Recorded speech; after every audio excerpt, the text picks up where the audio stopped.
Vamos ler a mensagem da semana aqui.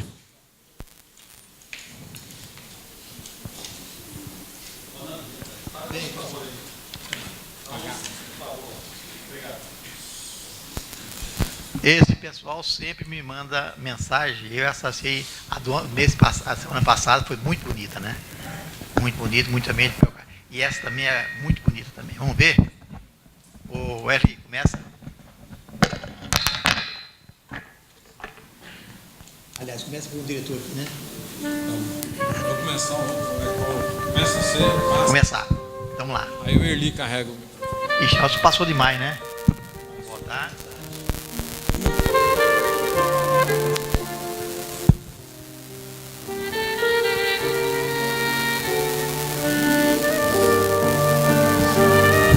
Bem, reflexão. Se queremos progredir, não devemos repetir a história, mas fazer uma história nova. Mahatma Gandhi.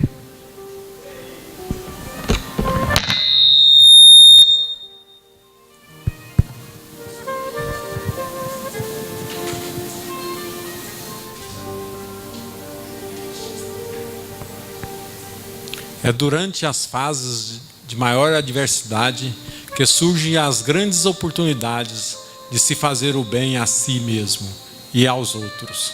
Dalai Lama.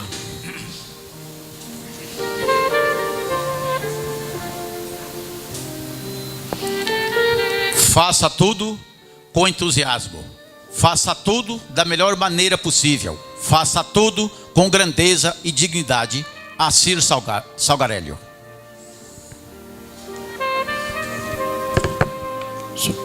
Derli. Aprenda a gostar, mas gostar mesmo das coisas que deve fazer e das pessoas que o cercam. Em pouco tempo, descobrirá que a vida é muito boa e que você é uma pessoa querida por todos. Rubem Alves.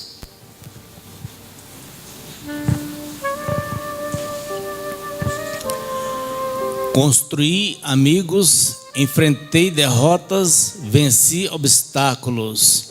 Bati na porta da vida e disse-lhe: não tenho medo de vivê-la. Augusto Cury.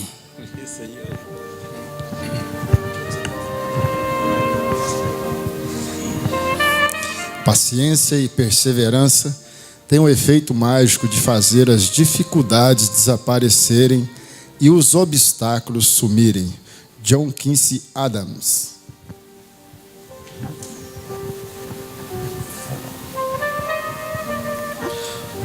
Os homens cultivam 5.000 rosas no mesmo jardim e não encontram o que procuram.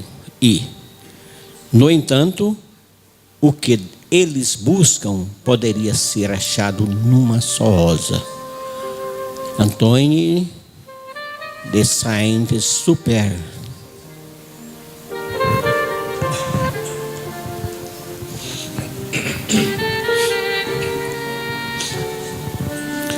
A razão pela qual algumas pessoas acham tão difícil serem felizes é porque estão sempre a julgar o passado melhor do que foi, o presente pior do que é e o futuro melhor do que será.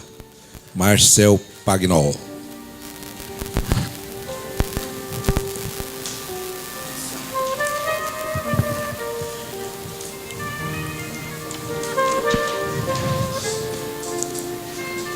Vencer não é competir com o outro, é derrotar seus inimigos interiores. Roberto Chiazzi.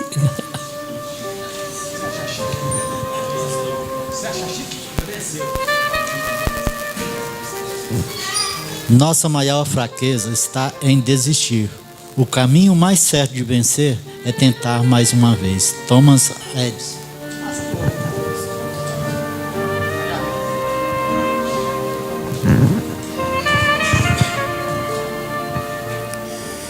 A vida é, em parte, o que nós fazemos dela, e, em parte, o que é feito pelos amigos que escolhemos. Tennessee Williams.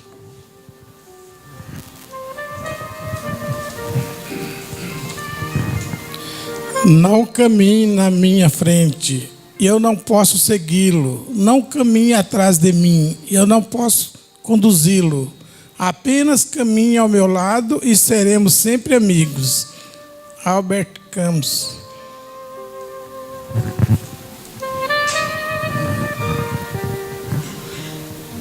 As pessoas viajam para admirar a altura das montanhas, as imensas ondas dos mares, o longo percurso dos rios, o vasto domínio dos oceanos, o movimento circular das estrelas, e, no entanto, elas passam por si mesmas sem se admirarem. Santo Agostinho.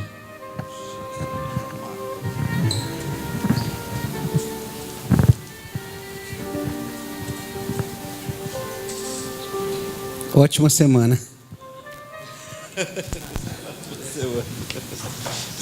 Isso está no nosso site, vocês quiserem pegar lá, tá?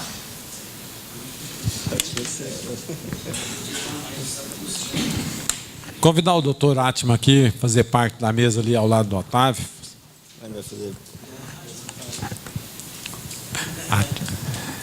Registrar a presença do nosso conselheiro de CRC, o Júlio, e presidente da Aspecom. Seja bem-vindo. Quando você não vem, a gente sente a falta. Registrar a presença do nosso conselheiro também, o doutor Leonardo. Seja... Vamos para a pauta? Ô, Maurinho, vai com a Cleonice aqui, ó. Vamos ser... A Clarice. Clarice. É, crédito, PIS/COFINS. Crédito. É, crédito, PIS/COFINS. Fazer uma também.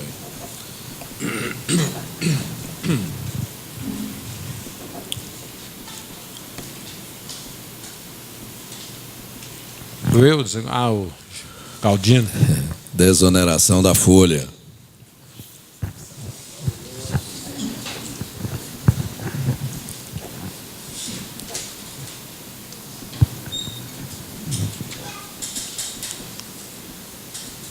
Para o microfone com Eudes. Rescisão.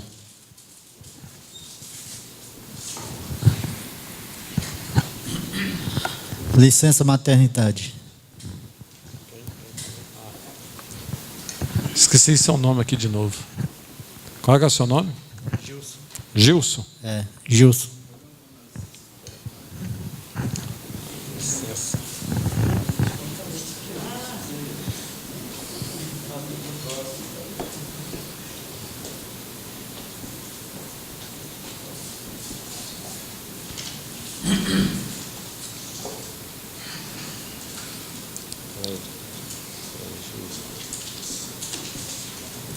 Zé Walter.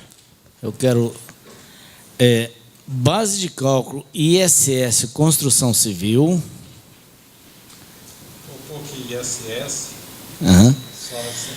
Certo. Eu quero saber sobre a necessidade de colocar os impostos na nota e falar também, ver alguma coisa sobre essa social. Já está na hora. Aí você questiona tudo depois. Tem mais?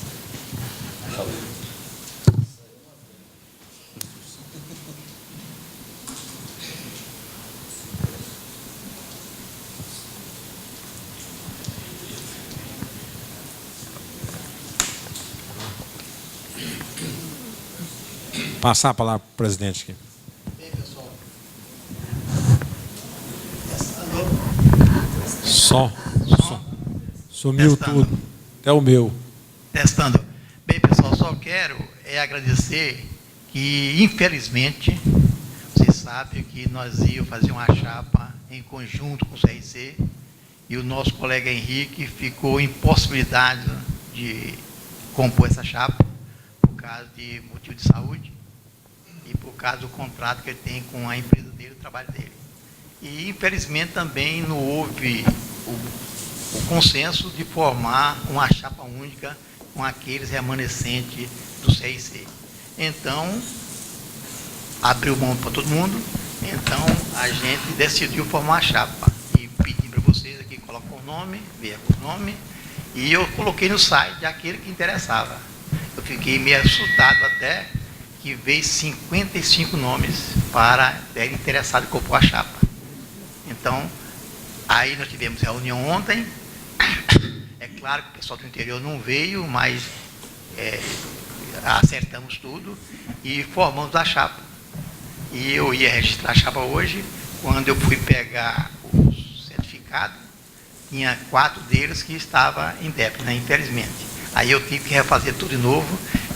Eu digo para vocês que é muito difícil, eu nunca tive, eu fiquei o tempo todo matutando, ele me deixar aberto, o Everaldo faz que você bem entender.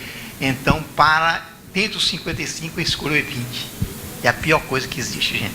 Para mim, todos eram ótimos, então eu tive que fazer essa seleção e parece que a chapa saiu muito boa. Então, amanhã, se Deus quiser, nós vamos registrá-la. E eu quero o apoio de todos vocês para o registro. A nossa ideia, inclusive se o Evaldo quiser falar alguma coisa, que esteve aqui conosco ontem, a nossa ideia é pregar exatamente aquilo que eu vivo pregando durante todos os tempos. Às vezes a gente se torna até enjoado, pregar o amor, pregar a paz e pregar que o contabilista tem que fazer contabilidade. Esses 4 anos nós vamos pregar o maior possível. Se ele não der conta de fazer, nós vamos tentar ensinar. Essa vai ser a ideia. Se Deus quiser, passando esses 4 anos, se ganharmos, passando esses 4 anos, quando terminarmos, eu quero que a minha satisfação seria excelente, que a classe contábil tenha toda consciência que ela é uma classe contábil valorizada, ela está no pedestal que deveria estar, ela está fazendo contabilidade. Esse é o meu objetivo e nós temos tudo para conseguir isso, porque as leis vêm aqui para colocar isso e agora é fazer e fazer. Só depende de nós mesmos. E nós temos todas as ferramentas possíveis para que a gente aprenda a fazer contabilidade e fazer contabilidade, porque a contabilidade é a coisa mais simples que existe, é só querer fazer. Walter, quer falar alguma coisa? Não, né?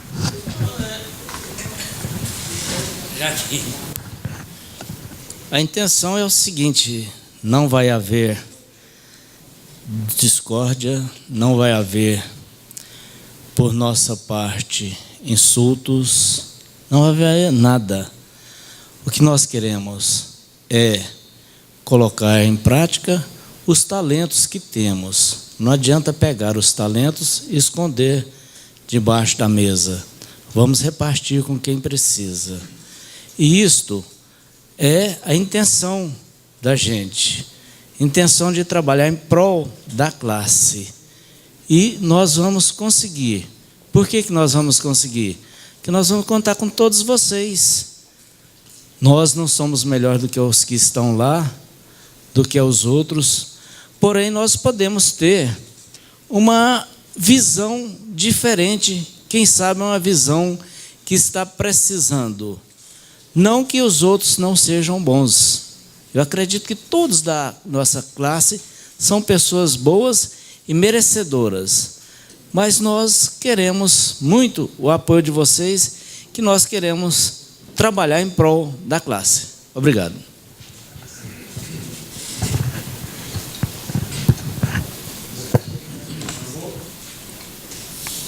Passar a palavra aqui para o Ronan apresentar os companheiros novos aqui nossos. Boa noite, colegas. Boa noite. A nossa reunião está abrilhantada, com visita de alguns colegas. Eu pergunto, nós temos aqui hoje o Lucas Carvalho e o Ricardo. Tem mais alguém que nos visita pela primeira vez? Seu nome, colega? Eudir. O Lucas Carvalho, ele está nos abrilhantando aqui, é o filho é um discípulo, digamos assim, do Cirino, nosso companheiro. Por gentileza, Lucas, queira vir aqui fazer a sua apresentação. Boa noite, meu nome é Lucas Carvalho, né? Eu sou um possível sucessor do seu Cirino. Cirino é colega de vocês já há algum tempo, ele se aposentou. Gostaria de estar aqui hoje, mas ele teve outros compromissos. Mas eu estou aqui, querendo aprender um pouco com vocês e à disposição também, para partilhar um pouco do que eu conheço. Muito obrigado, Lucas. Ricardo.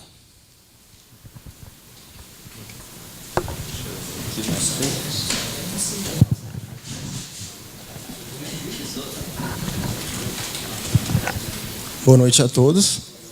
Sou convidado Carlos Pereira, sou estudante de contabilidade e eu estou muito feliz de estar participando da reunião. Muito prazer. Obrigado. Eudir.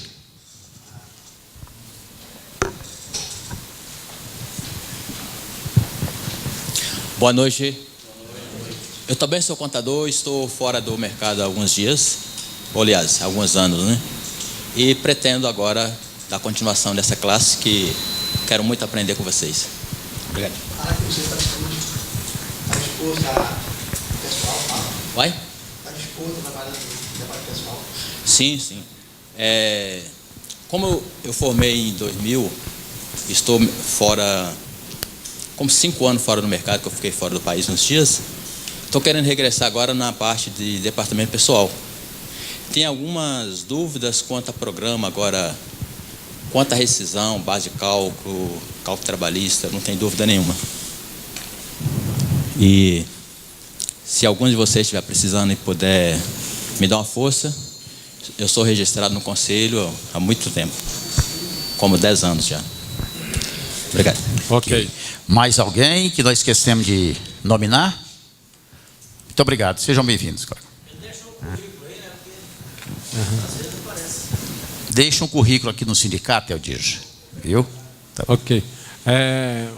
Vou dar a palavra aqui para o nosso presidente da Aspercom, o Júlio, pelo tema. Eu ia falar da Necilda, mas ela não Necilda, pediu. também, Necilda, primeira vez?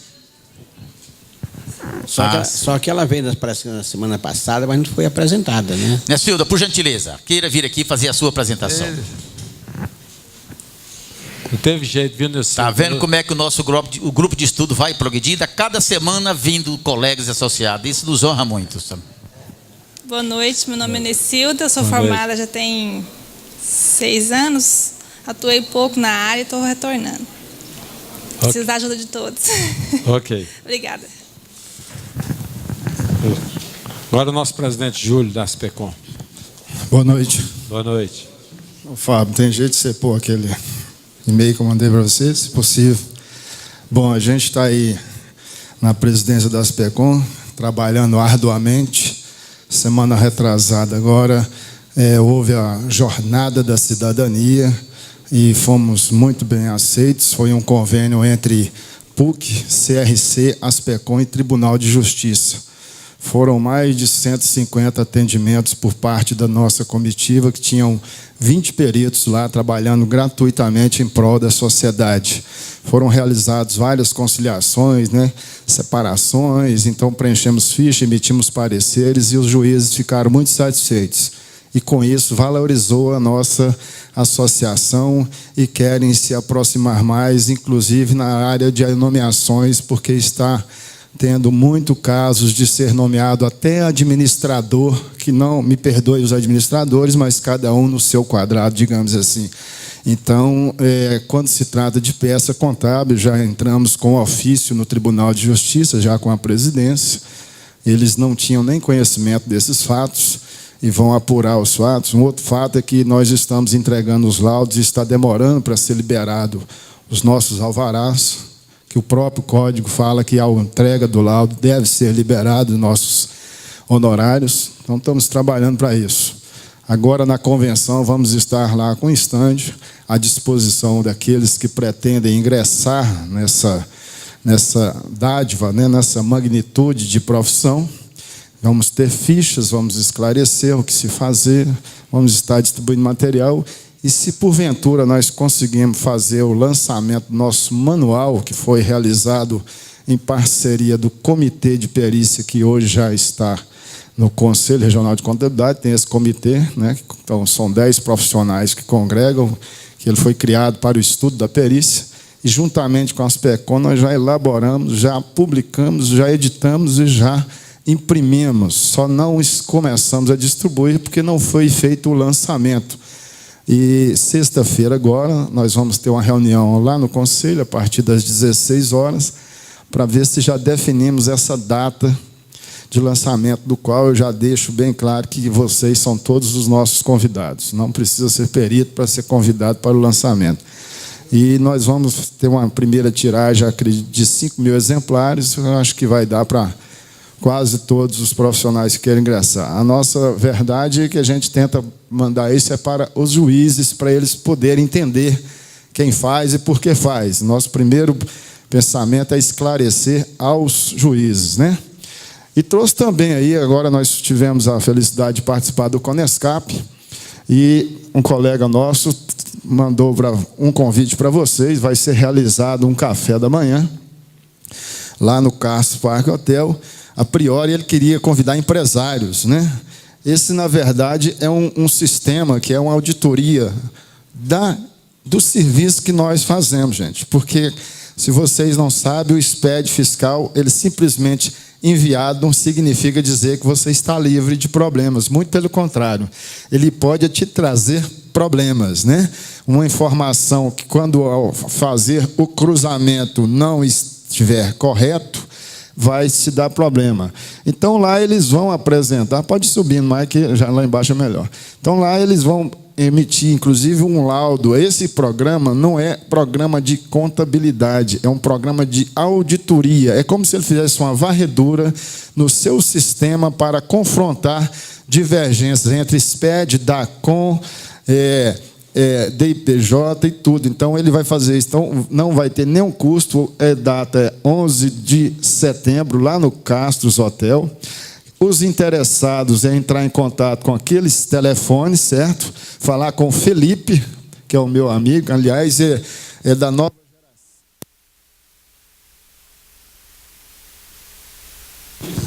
nova geração. É filho do meu amigo, eu estou dando uma força para ele. Então, ele está disponibilizando esse café, né?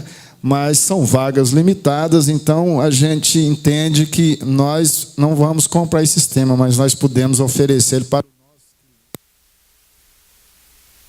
para o nosso cliente adquirir. Então, eu conto com vocês e o convite está feito aí. Dentro do conselho, a gente continua lá, nosso mandato vai até 2015, e eu falo.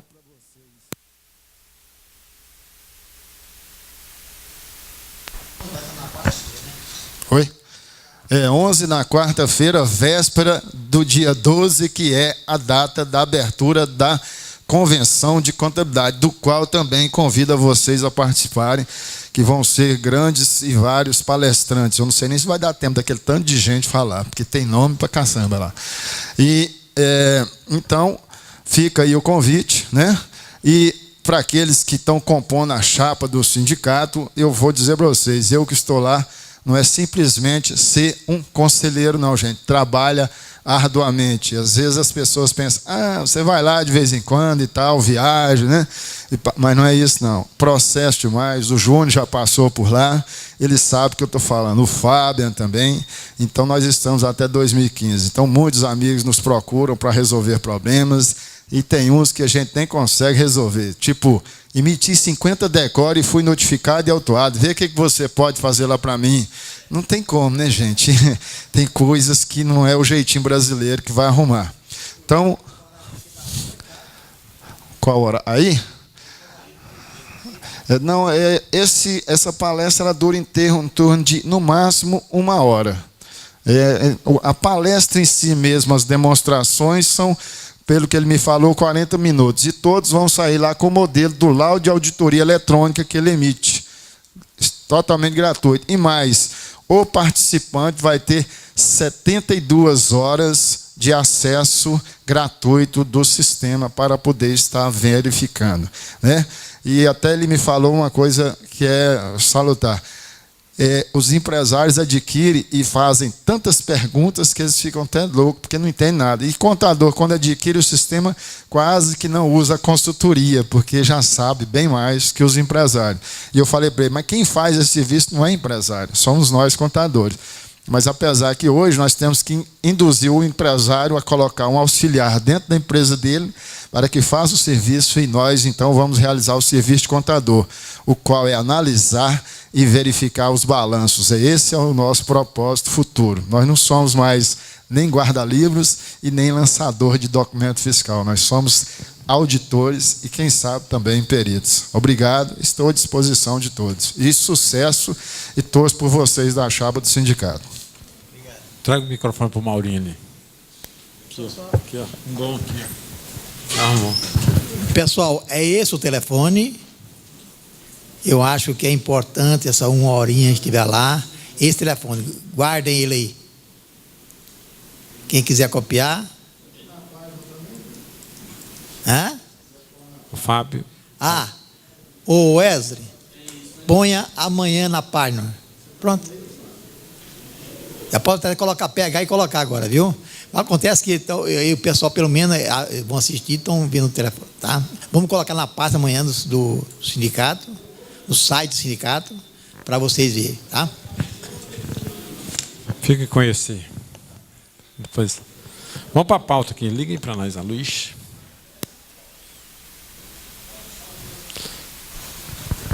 Pessoal aí atrás não está com calor não, né? Calor chegou aqui. O Wesley já está dando um jeito no calor para nós lá. Vamos falar com a Nessilda aqui. A Nessilda queria nem perguntar, mas agora ela vai falar. Leva lá para nós, né? Benefício de informática. Ela está querendo saber. Mas deixa ela perguntar o que ela quer. A empresa é do presumido e, segundo proprietários, que tem uns benefícios, além do ICMS de 7%. Eu gostaria de saber o que mais que tem de benefício a empresa. Alguém aí trabalha com informática? Simples Nacional. Tem a tesouração também, né? Não, mas ela quer saber os benefícios da informática dentro da legislação fiscal, dos incentivos. É que ela esteve conversando comigo a priori aqui. Na realidade, o único benefício que eu tenho conhecimento da informática é a base de cálculo reduzida para 7% na tributação normal do ICMS. Certo?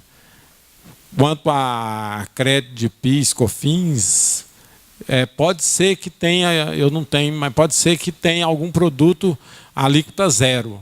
Aí teria que ver lá nas NCM, lá, fazer uma análise lá. Ou então você, antigamente tinha a DACOM, você entraria ali na DACOM, ali, você teria acesso em muitos produtos que teria a alíquota zero. Ou, certo? ISS. Na realidade, o presidente alertou que é o seguinte, dentro da área municipal, é capaz que você já está tributando em 2%. Porque a informática instalada aqui em Goiânia, acho que não é só no centro de Goiânia, não. Na zona, como é que chama? Zona metro. Como é que é, Eudes que sabe. Estação digital, correto. Estação digital, ele tem um mapa, ele abrange parte do centro, setor centro-oeste, setor aeroporto, em torno ali, certo? Mas é para softwares, para a área de ensino. Tem gente que está dando entrada a empresas de informática e está sendo indeferido, gente. Então, analise bem, leia a lei, ela reduz de 5% para 2%, mas é criação de software para o ensino. Correto. Quer questionar mais alguma coisa aí, Nessilda? Tá. Se você descobrir mais alguma coisa, traga para nós. Tá ok? Tá. Com você, Roná. Entrega de livros fiscais. Atendendo aqui o pedido do Zé Walter, é sobre aquele assunto que nós discutimos aqui em semanas anteriores, sobre aquelas multas que o Estado aplica, mesmo a empresa que devolveu os seus livros e documentos fiscais. Nós, contabilistas assim, de longa data, tínhamos assim o entendimento naquela época de que, por mais tardio,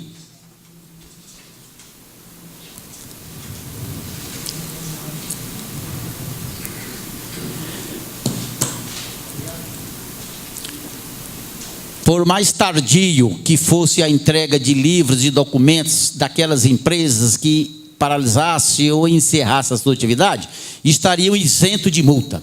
E era assim lá de longa data. Mas depois um colega questionou como a minha empresa foi autuada pelo extravio e não devolução dos blocos e livros. E eu os fiz, e mesmo assim prevaleceu o auto de infração. Eu gostaria de saber o porquê. Até 2009, a qualquer data, não se multava. Devolveria-se os blocos de notas fiscais e extinguiria a multa. Mas depois editou-se a Lei 16.469 em 2009.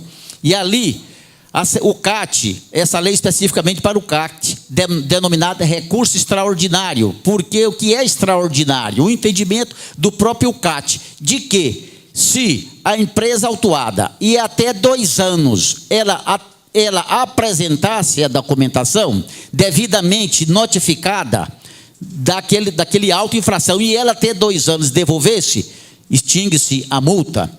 Se notificada ultrapassou 5 anos e ela não se manifestou nada, aí prevalece-se a multa. Ou seja, então, esse entendimento de que, olha, você não vai baixar a sua empresa, pode pegar os seus e bloco e guarda. Que isso aí, um dia, se você for autuado, você então apresenta o livro e estará livre dessa multa. Não é se um dia, não. Você fique atento em notificação para então eximir-se dessas possíveis multas, Zé Walter. Então, não é conveniente que nós passamos essa informação para o cliente. Por algum motivo, ele não quer solicitar a baixa da sua empresa, mas tem os seus documentos fiscais, não quer apresentar. E lá, no decreto 4.852, tem-se o prazo de 10 dias para cumprir a obrigação de devolução dos blocos. Tudo bem, Zé Walter? Muito obrigado. Algum questionamento? Fala o recado. Não sei se vocês estão sabendo a respeito do Corpo Bombeiro. A menina entrou lá, então tem uma taxa de 2012 e 2013, sem multa, mas pensa no dia 30 de agosto. Então, confeccione essas taxas, manda para eles, se isso é legal ou não. Não somos nós que vamos discutir o assunto. Então entra lá no... Onde que é, Otávio? É o www.bombeiro.gov.br, né? Aí no site. Vocês têm que entrar pelo Google Chrome, pelo Internet Explorer. Ele não vai te gerar o DARI com o código de barra. Primeiro eu tenho que fazer uma demonstração para vocês aqui. Para vocês. Pode, Severaldo? Então, aqui. Pega o. Nós acessamos ele agora mesmo ali na sala da diretoria.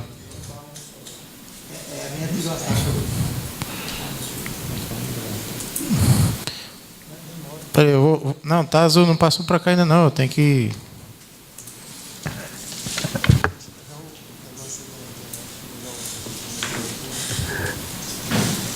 Vem aqui, ó.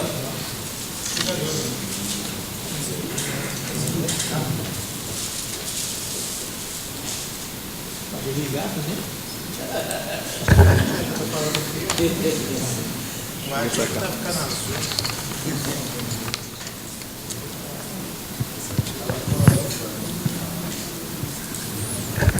Pessoal, só é válido se tiver o Google Chrome, tá? A gente entrou ali agora mesmo. Bombeiros. Não sei se é bombeiro ou bombeiros, né? .go.gov.br.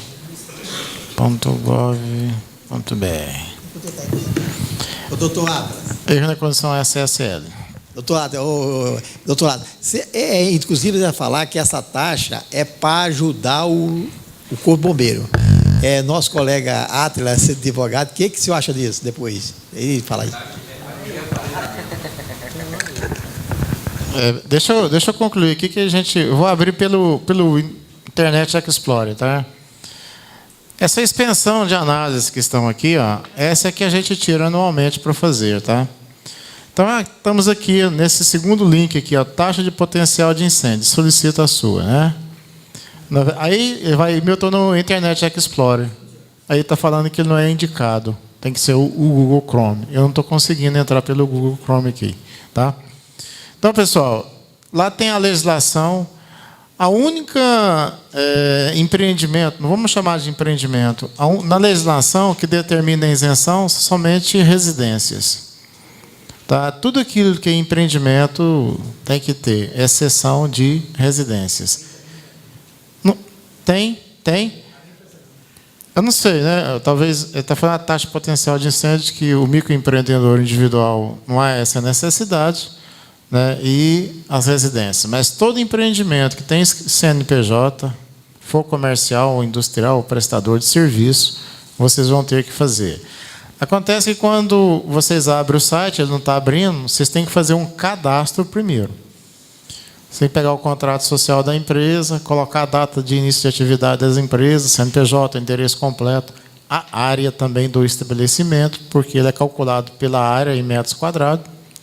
E, automaticamente, depois que você fizer o cadastramento, você confirma aquelas informações e já gera a guia para você. Se você não tiver os dados seu, não recolheu de 2012 e 2013, ele vai gerar o débito. Inclusive, tem até de 2011, né? As minhas empresas de 2011 recolheu em 2012. Aí, de 2012, eles deram prazo até fevereiro desse ano para recolher sem juros e sem multa. Agora, em 2013, tem uma escala por final de CNPJ, tá? Aquele número básico do CNPJ tem uma escala. Foi 31 de março, 30 de junho, 30 de setembro, né? E agora 30 de dezembro. Então, é por escala de CNPJ. Tá bom? Alguma questão? Pois não. Na emissão dessa placa, vai gerar uma vistoria do Corpo de Bombeiros? Não. De jeito nenhum. A lei que trata disso daqui, ela diz o seguinte, que é para fazer a implementação de compras de equipamento para o Corpo de Bombeiro. Veja bem, que o governo transferiu a responsabilidade para o empresário pagar, né? Vede que seja uma obrigação institucional do governo, né, de equipar o bombeiro. Então, ele transferiu essa responsabilidade para o empresário.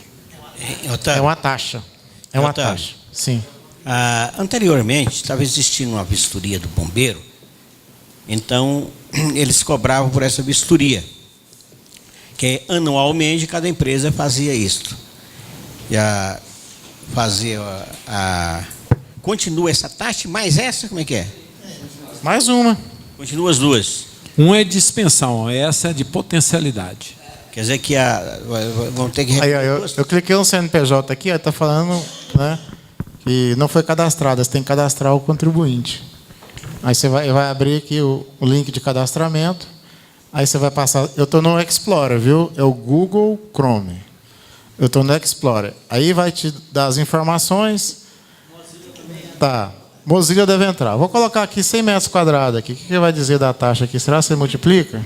Só para a gente ter... Preenche o KNAI, tá vendo? KNAI é a área. Né? Deixa eu ver o KNAI desse aqui. KNAI da principal atividade. Informa o KNAI. Só para a gente fazer uma simulação aqui. 12. Certo. É pelo KNAI, tá? O valor. Ele não vai me dar porque não tem como eu salvar porque eu não cadastrei, né? E eu não vou fazer isso, né? Então a gente tinha... cadastrou, tem que pagar, vai gerar a taxa, né? Aí, por que tem que ser no Google Chrome? Tá falando aqui, ó, os dois navegadores, gente, ó. Aqui embaixo, ó. O Mozilla e o Google Chrome, tá? São os dois navegadores que se utiliza para fazer isso, tá? Aí também você também pode consultar, né, pagamentos, né, histórico de pagamentos, né, ou emissão de segunda via. Às vezes você não tem certeza, você vai lá e faz isso, ó. Verifica se está pago, né, dessa empresa que a gente está olhando aqui, né? Vamos buscar contribuinte não localizado para o CNPJ. Então, de todo jeito, para você gerar a guia, você tem que fazer o cadastramento primeiro. Depois que você confirma, aí ele vai lá e ele gera as guias do período que você está devendo. Mais alguma questão? Ok. Não tem jeito, né? Se não pagar agora, tem que pagar no futuro. Mas lá no conselho, teve o pessoal do bombeiro fez uma palestra lá no final do ano passado, não foi? No final do ano passado, o pessoal do Corpo de Bombeiro teve no Conselho Regional de Contabilidade e falou a respeito dessa lei. Tá bom? Ok. Aqui, inclusive aqui na própria reunião nossa, isso aqui já foi ventilado, até veio do Devanir, contador lá de Aparecida, trouxe uma cartilha, um manualzinho que o bombeiro entregou lá ao pessoal de Aparecida, falando dessa taxa de potencialidade. Então é uma taxa que, e pior que ela é retroativa a 2011, né? Então é isso. Vamos aqui, com a Clarice aí. Crédito PIS/COFINS. Eu gostaria de ver a opinião dos colegas que uma empresa tributada no lucro real, o PIS/COFINS não cumulativo, na hora de aproveitar o crédito sobre a compra, que eu estou em dúvida, no caso daquela mercadoria, por exemplo, que tem ICMS substituição tributária.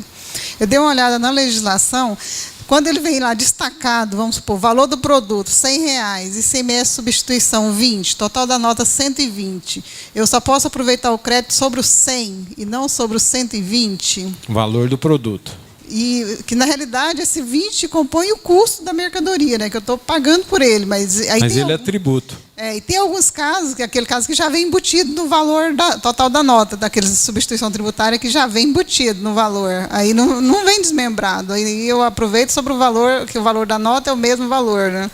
Você tem que ver pelo seguinte, é pelo faturamento que o pessoal está te vendendo. A nota fiscal de compra sua, ela tem um faturamento e tem discriminado os impostos que ele está pagando. Então, se ele está colocando o valor total da mercadoria embutido o imposto, provavelmente ele vai pagar o débito dele vai ser em cima desse faturamento. Então, tem que ser analisado dessa forma. Na própria nota, colega, na própria nota, se você for lá no XML, PIS, produto tal, tem todos os valores que ele incide. Na nota de compra. Que eu no tô XML, contando, no XML dela. No XML. Se você tiver dúvida de olhar pelo DANF, obviamente você vai no XML e você vai ver sobre qual a base de cálculo do PIS e COFINS lá. Porque eu estava olhando pelo DANF, então não... Como é que é, Geraldo? Pois é, nota eletrônica, XML, né? Tá. No arquivo XML lá, ele discrimina a tributação de cada produto. O PIS, COFINS, ICMS. Se olhar pela nota, nem sempre não vai aparecer. Deixa eu dar aí, passa lá. Você vai trazer a solução daí lá para nós. A minha questão lá é na FD Contribuições, no PIS e COFINS lá como. O microfone nosso hoje está tudo bom de. Bateria pifou. O Joeli não abriu verba para nós. Liga aí. Esse aí tá. O Elton trocou a bateria desse aí. O PIS e o COFINS cumulativo. Na hora de preencher a FD Contribuições, há casos na saúde, por exemplo, que a retenção no mês é maior do que a contribuição devida naquele mês. Então, deduz-se até aquele limite e sobra um saldo. Esse saldo é um saldo a recuperar. Ele está sendo deduzido nas declarações seguintes. Mas eu pergunto, é normal essa dedução ou ela tem que preceder de um PERDACOMP, por exemplo? Alguém sabe informar aí? Eu acho que não precisa de PERDACOMP, não. É o mesmo entendimento. Porque não tem uma legislação própria falando a respeito disso aí. Sabe aí, Fábio? Porque antes, toda a legislação anterior, ela dizia que a dedução era feita naquele próprio mês da retenção. Fora isso, seria compensação. E toda compensação, pela legislação anterior, precede-se do PERDACOMP. Então, eu pergunto, nessa condição, como seria? Automaticamente, a minha FD está deduzindo. Correto. Mas eu pergunto, seria dedução ainda, mesmo sendo retido no próprio mês, ou passaria a compensação e sujeito a esses perda-compra da vida aí? Eu, francamente, eu vou ter que analisar e dar uma estudada melhor, porque no momento eu não sei te responder a respeito. Eu já tive. Não dá erro, dá normal. Passa tudo certinho, normal. Não, apura-se o devido, R$100. Houve uma retenção naquele mês de 120. Joga-se até 100, zera. E 20 passa para o mês seguinte a recuperar. Agora, a minha questão, não havendo a dedução dentro desse próprio mês, no mês seguinte seria uma dedução normal ou seria uma compensação sujeita a um procedimento? Como ele é a recuperar, eu entendo que não precisaria do perder conta. Quando eu já estive consultando alguns colegas, quando ele é no caso do não cumulativo, a esse crédito excedente está sendo deduzido normal. Correto. Agora eu pergunto, o outro também seria o mesmo sentido? Me parece que eu estava nesse caso, me parece no próprio, eu estou falando de PIS/COFINS, né? No próprio programa, ele vai colocar um crédito, no outro mês ele recompensa. Correto. Está sendo feito assim. Agora, a minha preocupação, quer ver o dispositivo legal? Precede, é o dispositivo legal. Precede de alguma comunicação com a Receita. Não, mas ou simplesmente deixa deduzir e toca o trem para frente. Nesse caso aí, não foi um recolhida maior. Foi o quê? Um crédito maior do que... E esse vai ser normal, porque eu compro mercadoria, muita mercadoria, vai sobrar o crédito, é igual o ICMS, vai sobrar um crédito e PIS. É claro que esse crédito de PIS eu posso copiar. O PIS, esse crédito PIS, é quase idêntico ao ICMS. Inclusive, ele é PIS contido nas compras, né? A PIS é mais ou menos quase idêntico, certo? Se for apurar, é idêntico à apuração do ICMS. Eu acredito que seria um excesso de preocupação, até porque a origem da retenção está sendo declarada na própria declaração. Sim. Se tem a origem lá com CNPJ, da fonte retentora, tudo certinho, não havia por que exigir mais complicações futuras. Mas toda a legislação anterior a que se refere a deduções ou compensações após o meio da retenção, ela precede-se do perda-compra. Essa é a minha preocupação. Mas eu acho que a preocupação é válida, mais que não precisa se preocupar, não. É porque, na realidade, a preocupação do Adair também é porque não cumulativo. E o seu é cumulativo. Cumulativo. Pois é. O não acumulativo, realmente, o crédito transfere. Agora, no cumulativo, tem razão do questionamento. A lógica seria a mesma do não cumulativo, pelo que parece. Até porque, como a origem, está tudo lá declarado, na própria declaração. Vamos verificar melhor. Só o negócio dela um pouquinho. Pode falar. Aqui, ó. Aqui é uma nota fiscal eletrônica, né? Aí a gente chega assim, ó, todos é assim, edit. Aí vai procurar edit aqui, localizar. Aí você vai localizar PIS. Aí está localizado o PIS. Essa firma, como que é assim nacional, o PIS dela é 0. Está aqui, todos o item por item, está os PIS dela e o COFINS. Tá? Mas na realidade, esse produto aí é a alíquota 0? É, porque é assim nacional. Mas o lucro real comprando do Simples, ele pode acreditar. Claro. A legislação permite. Vamos ali com o Galdino. Desoneração da folha. A empresa optante do Simples Nacional, a desoneração da folha, como é que é? Normal, como se fosse uma outra empresa? Ou não tem? A empresa do Simples Nacional não fala assim em desoneração. Não faz? Não faz. Construção civil, lá no anexo 4. Ele. Eu estou esquecendo do anexo 5. Salvo o anexo 4. Do anexo 5 e 4. Lá. O anexo 4. Anexo 4. Só do anexo 4, né? Se não for anexo 4, não há o que se falar. Não há o que se falar. Bem, dentro do anexo 4 lá, inclusive a retenção não vai ser 11% mais, vai ser 3%. O Fábio, podia falar a respeito desse assunto aí, Fábio? Podia falar se precisasse, porque antes era 11%, né? E agora vai ser 3%. 3,5%. Se a construção civil, ela da agora para frente está normal, porque houve um desencontro aí, e agora a partir de julho parece que está normal, né? Bem, com relação à desoneração da folha, houve a questão das medidas provisórias que foram cassadas, né? Cassadas, expirado o prazo, né? 3 de julho expirou. Exemplo, construção civil.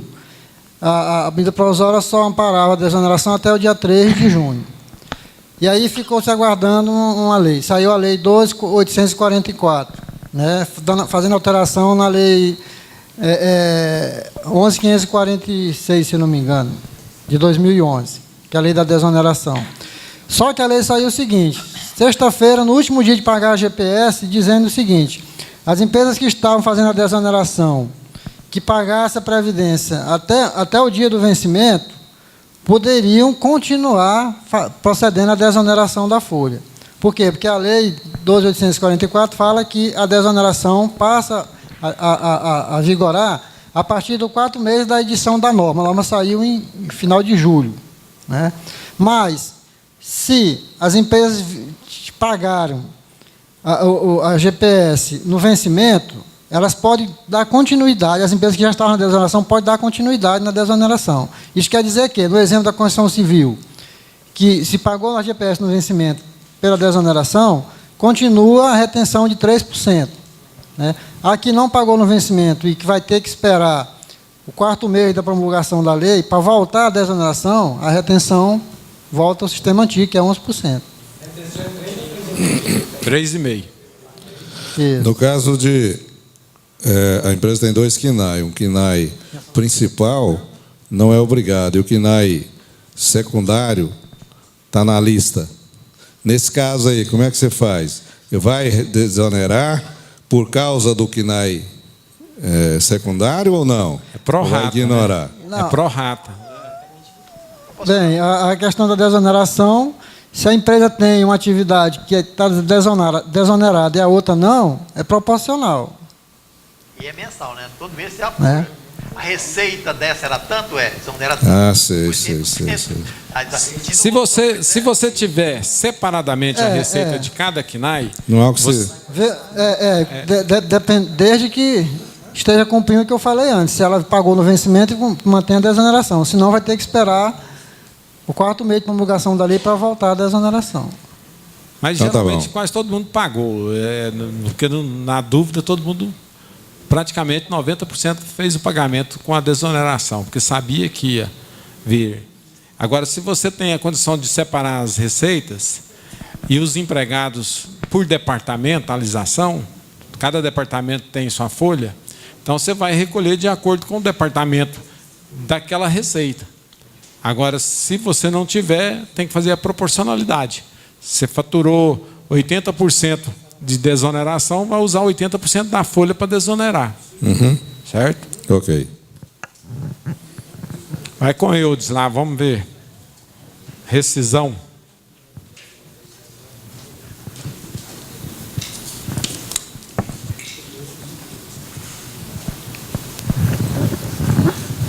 Ali, estou com um caso lá. Um funcionário da empresa trabalhou até parece que dia 6 ou 8 de junho, e nunca mais retornou ao trabalho. E quando estava completando esses 30 dias, nós mandamos uma correspondência para ele comparecer, né, para não caracterizar o abandono de emprego. E a correspondência voltou dizendo que ele estava, o endereço estava incorreto. Pois foi um funcionário da empresa até lá, constatou que o endereço é o correto, mandou novamente essa correspondência e voltou sem assinatura também. Eu tinha falado, instruído ao cliente para ele colocar no jornal, né, fazendo um edital, para solucionar o funcionário para retornar ao trabalho. O sindicato dos funcionários falou para ele que hoje o funcionário isso não existe mais, porque o funcionário não é obrigado a ler jornal para saber disso aí, né? Aí está o dilema agora, como é que fazer? Que depois eu fiz uma outra correspondência para ele, solucionei para comparecer à empresa para fazer os acertos, para receber as verbas rescisórias. Aí o dilema é o seguinte: faz essa rescisão por justa causa, sem justa causa ou sem justa causa, e nesse período qual seria a data efetiva? A data que é o último dia trabalhado ou a data agora que a carta voltou hoje, o terceiro AR? Nós temos 3 doutores aqui, né? Primeiro eu vou consultar o doutor Atman ali, depois o Adair, ou depois o Ronan, depois o Adair. Daí que vai ser o final. No caso, houveram 3 tentativas via de correio, né? Via correio, uma R. E todas 3 foram infrutíferas, né? Nenhuma voltou assinado, todo o correio alega que Eu estava ausente. Naqueles quadradinhos lá, o correio assinala qual? Na primeira vez ele disse que o endereço era insuficiente, o endereço estava incorreto. Certo. E no segundo, depois, é que estava ausente. Nos outros dois, no seguinte estava ausente. Ausente, né? No caso, eu acho que essa primeira poderia ser desconsiderada, uma vez que o endereço foi...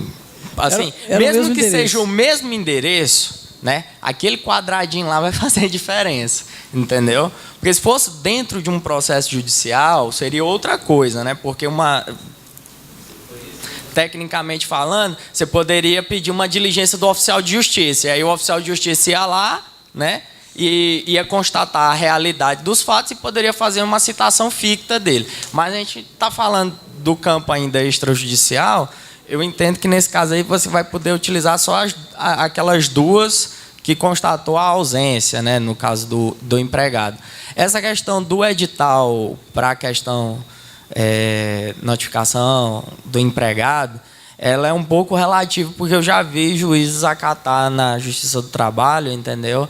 Essa questão. Então, assim, logicamente que o sindicato da classe trabalhadora, né, ele está ali para defender os interesses do empregado, né? Mas desde que o empregado, na minha opinião, esteja agindo de forma que você constate uma certa boa-fé, né, do empregado, né? A partir do momento que você constata que o empregado está agindo de má-fé, né, não me parece bastante, vamos dizer assim, correta essa orientação do sindicato. Mas a orientação que eu faria seria pegar como base essas duas e fazer... se o período de 30 dias lá já decorreu? Sim, quase 60 dias já. Faz com justa causa, e se ele não aparecer, deposita judicialmente, que é facinho, é só ir lá não sei se você já... Faz consignação de pagamento? Isso, faz lá, deixa depositado, entendeu? Porque numa eventual ação trabalhista, a empresa, entendeu, vai estar totalmente documentada daquilo que ela... cara, quase 60 dias, 2 notificações por correio, ausente, depositou aquilo que a legislação prevê, que é o abandono de emprego por 30 dias seguidos, né, sem qualquer tipo de comunicação com a empresa. Nesse caso aí, a sua pergunta, assim, a rescisão seria com base na data que devolveu agora essa segunda comunicação ou na data do último dia trabalhado? Né? Esse que é um outro problema que a gente está encontrando. Porque desde o dia 6 de junho, aliás, tem mais de 60 dias, desde o dia 6 de junho que ele não comparece. Fizemos a comunicação, então aguardando o correio, hoje chegou a segunda, mas estão né? sendo marcadas essas faltas no... Sim, no Lerite, na GFIP, foi como faltas não justificadas. Pois é, aí ele tem, no caso, quase 60 faltas não justificadas, Exato. Correto? Faz com base nas faltas. Nas faltas, então. Para fazer com data de hoje, data retornou o aviso do correio. E o resto para trás é falta. Eu vou fazer um questionamento aqui, Luiz. Eu não sei onde eu ouvi falar, por exemplo, também para resguardar, mandar um funcionário com outro testemunha na residência e chegar lá e, se ele se negar, o outro como testemunha assina, também funciona? Bom, você provar o seu direito tem aquela velha máxima, né? Qualquer prova é admitida em processo judicial desde que ela não seja vedada a sua produção, né? É mais uma forma de se resguardar. É 100%, né? Vai depender, mas é aquilo que eu sempre digo, aquilo que é feito de boa fé, aquilo que não é produzido, mas que realmente foi realizado. O que eu estou querendo dizer é que o funcionário realmente foi, e ele não está lá só dizendo que... Liga e desliga. Ele realmente acompanhou essa diligência, tem um valor probatório, entendeu? Que vai ser corroborado dentro de um processo judicial. Interessante porque dentro de um processo judicial, principalmente na Justiça do Trabalho, a empresa ela é obrigada a apresentar toda a documentação, mas mesmo que ela apresente toda a documentação que lhe assista o seu direito a estar pagando o X, né? Nós sabemos que o princípio da primazia da verdade ele impera na Justiça do Trabalho, né? Então, assim, se você puder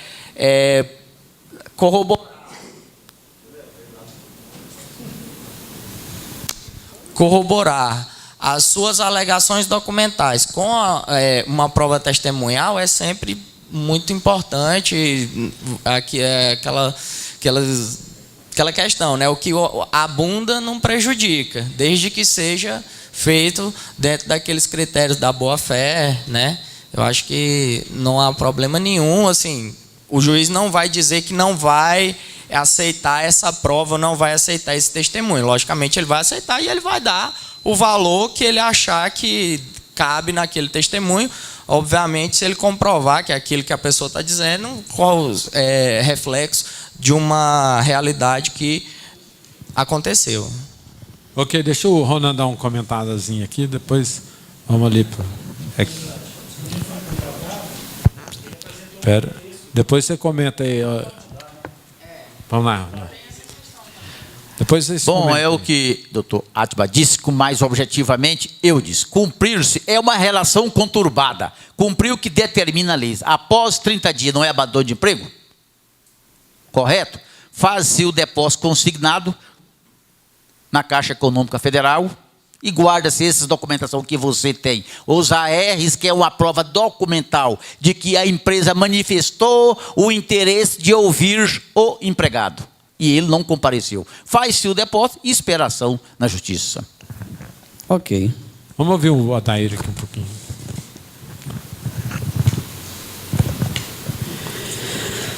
Bom, o endereço é uma parte contratual. Cabe às partes mantê-lo atualizado. Sendo assim, o aviso, convocação para o empregado justificar ou assumir o seu emprego, embora ele não recebendo, a empresa cumpre a sua parte fazendo o AR via correio. Faz-se uma, faz-se duas, aí já é abuso, já fazer a terceira. Conclusão. Nesse caso, mais de 30 dias, ele pode comunicar o abandono, faz-se o terceiro ofício, notificando o abandono de emprego, automaticamente, fazendo o relato de todos os ofícios, define-se a data de comunicação do abono, baixa-se na carteira nessa data, procede-se o termo rescisório. Então, o caminho seria por aí. Deve ter o cuidado de orientar o cliente para que, no ato se porventura o empregado vir apresentar algum atestado, toma cuidado de pegar uma declaração no próprio atestado da data que ele está sendo entregue esse documento. Isso porque ele pode querer agir de má fé. Manda-se a primeira correspondência, a proposta ele não recebe. Posteriormente, ele vem e apresenta um atestado. Ele pode querer dizer que o empregador está forçando uma rescisão indireta. Então, tenha cuidado. Se houver atestado, ele declara que nesse dia tal está passando esse documento à empresa. Deve ter o cuidado de pegar o recibo no ato do recebimento da carteira, para evitar problema, por causa das 48 horas de anotação. É importante nesses casos, porque a gente não se sabe o que vem ocorrer numa situação dessa. Eu estou aplicando, inclusive, um processo desse de abandono de emprego.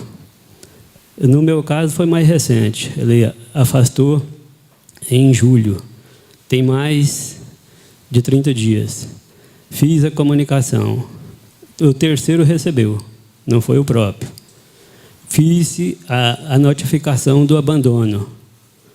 Não comparecendo, tendo verba rescisória, é o que deve ser feito, o depósito em consignação. Ter o cuidado, se tiver salários anteriores, deposite, se tiver conta, não deixe de depositar, conta salário próprio. Então, todos esses cuidados devem ser tomados. Em princípio, é isso aí. Eu não vejo razão de não aplicar esse abandono de emprego. A súmula 32, ela é bem clara. Passou de 30 dias, é devido, pode ser aplicado abandono de emprego. O próprio artigo 474 da CLT também diz que falta por mais de 30 dias, pode ser considerado o abandono de emprego. Então, basicamente, é isso aí. Eu acho que já foi tudo comentado, né? Okay. Em termos de verbas, outro detalhe interessante. teria direito a férias vencidas. Férias proporcionais poderia ter direito, caso essa notificação do abandono, a data de baixa do abandono, seja feita antes de 32 dias, no 31º, por exemplo. Porque após 32 dias de falta, ele perde também o direito das férias proporcionais. Então, teria o único direito de receber férias vencidas. Você solicitou, falou sobre um ofício. Encaminha esse ofício para o endereço dele? Para o endereço dele, porque o endereço ela é uma parte contratual. Ambas as partes é obrigado a mantê-lo atualizado. Ok.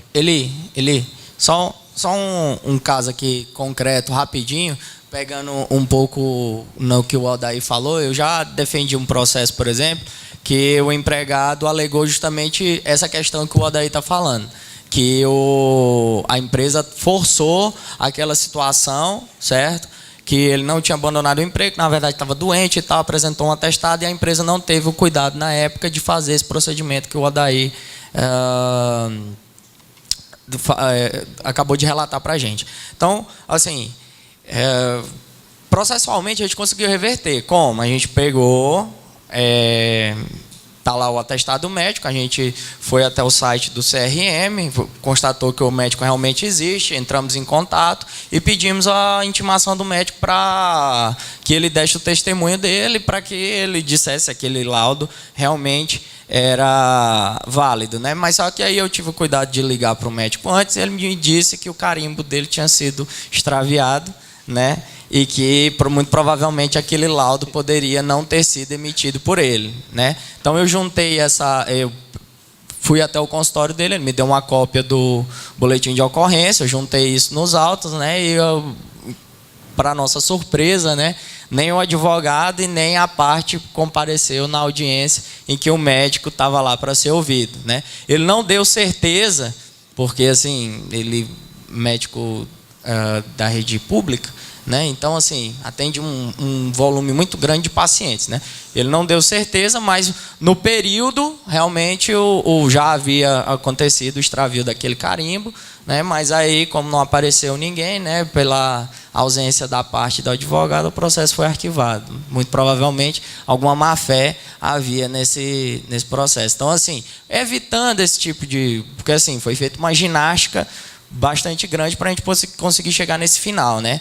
Mas para evitar isso, essa dica que o Odair deu, ela é extremamente valiosa. Pegar o recibo com a data ali, né? Porque isso vai ser de grande importância numa eventual discussão judicial. Ok, doutor. Só justificando um negocinho aqui, é o seguinte, como seu nome é Atma, muita gente chama de Átila. E o Odair é Adair e não Odair. Tá? Então, só justificando aqui para a gente, todo mundo aprender. Vamos aqui com o Gilson aí, ó. Licença maternidade. Outro dia uma colega minha me fez uma pergunta e eu não soube responder com precisão sobre o licença maternidade. Ela me falou que uma pessoa trabalhou em 2011 6 meses de carteira assinada. Saiu em dezembro. De lá para cá não trabalhou mais de carteira assinada.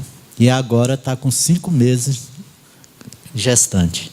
Ela tem direito ao salário de maternidade? Ao seu lado aí, nosso professor Adair. Salário licença maternidade aí. Licença maternidade.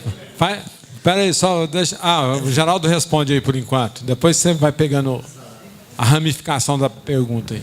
Conforme está no site da Previdência Social, o salário maternidade não tem carência. Tem, assim, para contribuinte individual.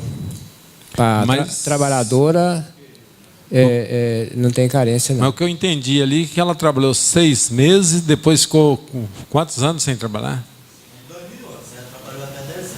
Pois é, mas ela está trabalhando agora? Não. Pois é. Não. Se ela estivesse trabalhando agora, ela ia ter direito. Agora, se ela estiver contribuindo individualmente ou facultativo, ela vai ter. Não, aí porque se ela vai contribuir individual, aí tem carência de, me parece que 10 meses. 10 meses. Peraí. Ela quando... Não, mas 2011 para cá está longe, de seguro-desemprego. Fala no microfone lá, deixa o Ivan falar no microfone. Se ela usou o seguro-desemprego e cadastrou no SEI, no Cine, aí o seguro dela dobra. Em vez do seguro dela ir por mais um ano, o seguro dela vai a 2. Aí ela vai chegar à condição de que ela vai poder... Pois é, Ivan, mas ela trabalhou em 2011. Nós estamos em 2013. 2011, 3 meses de seguro-desemprego. 2012, 3 meses. 2 anos depois daí, ela... 2014. Olha aí, faz a conta. 2011. Agora, se ela está grávida agora, já está dando à luz nesse momento agora, por agosto, ela está antes de 2 anos da sua rescisão. Se estiver com antes de 2 anos, vai ter direito. Deixa o Rale. A Previdência está negando a maior parte do salário maternidade. Dos benefícios. Dos benefícios. Está negando. Chega a dizer que pode ir onde é que você quiser. Por exemplo, a empregada doméstica. Qual é a carência para uma empregada doméstica ter ter salário maternidade? Nenhum. 3 contribuições, deu entrada, foi negado. Foi feito outro pedido, foi negado. Aí fez uma defesa e provou. Está, no momento, em júdice. Foi agora há poucos dias, foi uma semana passada que foi essa segunda, essa defesa. Busquei as provas, a própria legislação afirmando que a doméstica não tem essa necessidade. Fala lá, a lei, grifado tudo direitinho e coloquei. Então, quer dizer, estamos aguardando, mas espero eu, conforme todo mundo está vendo aqui, que a ideia de todo mundo está falando aqui, que não teria mesmo. E não tem, está na legislação, não tem exigência. A doméstica não tem carência para ter o salário maternidade. E, no entanto, o próprio funcionário do INSS afirma não ter direito. Pode fazer o que você quiser. Deixa o Rale comentar aí. Queria comentar aí. Depois nós vamos ali com o Gilson novamente.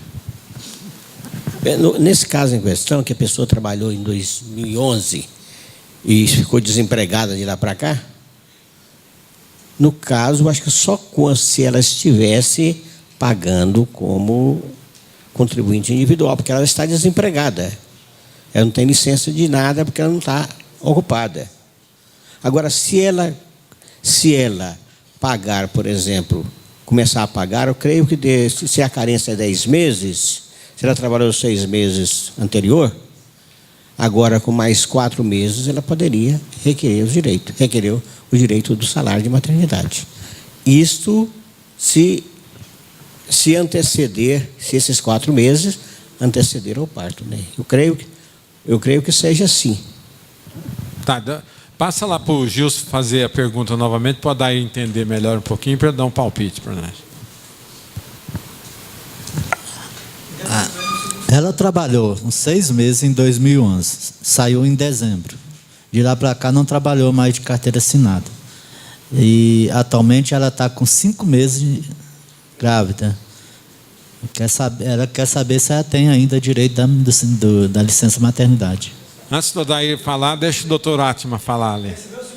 Peraí, o doutor Atma agora vai falar. Não recebeu o seguro-desemprego. Vamos. Não pegou. Tem uma informação aqui, direto do Ministério da Previdência, fala justamente da segurada desempregada, que é o caso dela, né? Então vamos lá. Para a criança nascida ou adotada a partir de 14/6/2007, o benefício também será devido à segurada desempregada. No caso, pode ser a empregada, trabalhadora avulsa ou a doméstica. Para que aqui cessou as contribuições, no caso, contribuinte individual ou facultativa, para a segurada especial, desde que o nascimento ou adoção tenha ocorrido dentro do período de manutenção da qualidade de segurada, que é o que o Rale falou. Se ela tivesse ainda mantendo a condição de segurada, ok. A segurada desempregada terá direito ao salário maternidade nos casos de demissão antes da gravidez, não é o caso dela, ou caso de gravidez tenha ocorrido enquanto estava empregada, desde que a dispensa tenha sido por justa causa ou a pedido. Então, nenhum desses casos aqui se coaduna com o caso real da moça, então eu acredito que ela não vai ter direito. Adair, quer comentar? Realmente, era o que era previsto. Realmente, ela está em tempo ainda, está de 5 meses de gravidez, arruma um emprego. Pronto. E pode. Mas tem muito. Também se ela continuar. Tem muita social aí. Se ela começar a contribuir agora individualmente, também não adianta. E pelo motivo da gravidez não pode ser negado o emprego, senão dá processo. Peraí, pessoal, vamos ouvir aqui. Porque na realidade, só se ela assinar a carteira a partir de amanhã. Tá? Vamos ver com o Júlio aqui. O Júlio quer uma brecha aqui na. Vamos ouvir aqui a pergunta, pessoal. A gente fala só de empregado, meu problema é com o empresário. Ela é a sócia proprietária da empresa, contribui, retira o prolabore e ela está grávida. Eu pergunto, é a mesma metodologia do empregado? Vou pegar o atestado, entrar na Previdência, ou vou receber direto da Previdência, ou vou deduzir na GPS que vem pagando? Porque só tem 2 funcionários, coitada. Vai dar um saldo credor por muito e muito tempo. É isso mesmo? Será que eu queria estar errado? Não, quer falar, presidente? O Eudes sabe muito disso aí. Deixa o Eudes explicar lá, porque eu ia explicar aqui, mas eu sei que o Eudes... No caso do empresário, ela tem direito também a mesma coisa do empregado, né? 28 dias antes do parto e até 92 dias após. Então, fecha os 120. Se ela preferir dar entrada depois do parto, é só ela ir na Previdência, leva o certidão de nascimento e requer, automaticamente ela recebe. Ela não tem nenhuma burocracia. É a Previdência que vai pagar para ela. E não deduz na GFIP, não, porque não tem nada a ver, né? Porque ela não é empregada. Ela é uma contribuinte na qualidade de autônomo, como um empresário. Correto. Ela recebe pela Previdência e a contribuição dela continua normal. Mais um. No site da Previdência, quando tem lá no salário maternidade do empresário, tem lá os formulários que ela preenche, ela leva preenchidinho, prontinho para dar a entrada na Previdência. Correto. Com o Ronan aqui na construção, Ronan. Um colega pediu para questioná-los da seguinte maneira. Vou ler o artigo 152 do decreto 3.099. Vou ler. Artigo 152. Equipara-se também a pessoa jurídica, o proprietário ou titular de terrenos ou glebas de terras que, sem efetuar o registro dos documentos de incorporação ou loteamento, neles promova a construção de prédio com mais de 2 unidades imobiliárias ou a execução de loteamento, se iniciar a alienação das unidades imobiliárias ou dos lotes de terreno antes decorrido o prazo de 60 meses, contado da data da averbação do registro imobiliário. O que o colega questionou? Ele disse-me que participou-se de um curso agora recentemente e que nós, aqui, eu tenho o entendimento de que a pessoa física que se construa mais de 2 unidades imobiliárias durante o ano e as vende, poderá ser enquadrado como pessoa jurídica na Receita Federal. Eu pergunto aos senhores, se o entendimento aqui, alguém difere desse entendimento, o cidadão compra-se 10 lotes no mesmo ano e constrói 10 casas e as vende. Qual é o tratamento? Ele tributariamente poderá ser tido como pessoa jurídica ou ganho de capital? Nisso aí. Entenderam?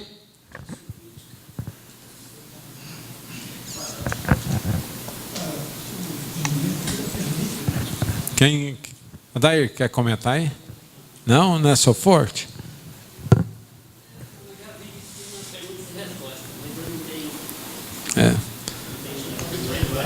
Estou tentando abrir ela aqui. Tem na Receita, tem. Pergunta e resposta. Quer falar? Durante a visita do Jorge esse ano, alguém fez essa pergunta para ele e disse o seguinte, que a Receita poderia enquadrar, ele não tinha limite de construção, ele poderia enquadrar a qualquer momento como a pessoa jurídica, né? Que tem também o que fala, a norma eu não lembro muito sobre a pessoa física equiparada à pessoa jurídica para fins de imobiliário, mas eu não tenho muita coisa a respeito não, no conhecimento não. Qual foi a justificativa do colega? Ele disse o seguinte, que, inclusive eu recordo, quando o Jorge esteve aqui, ele disse, eu entendi, que não tinha previsão legal sobre isso.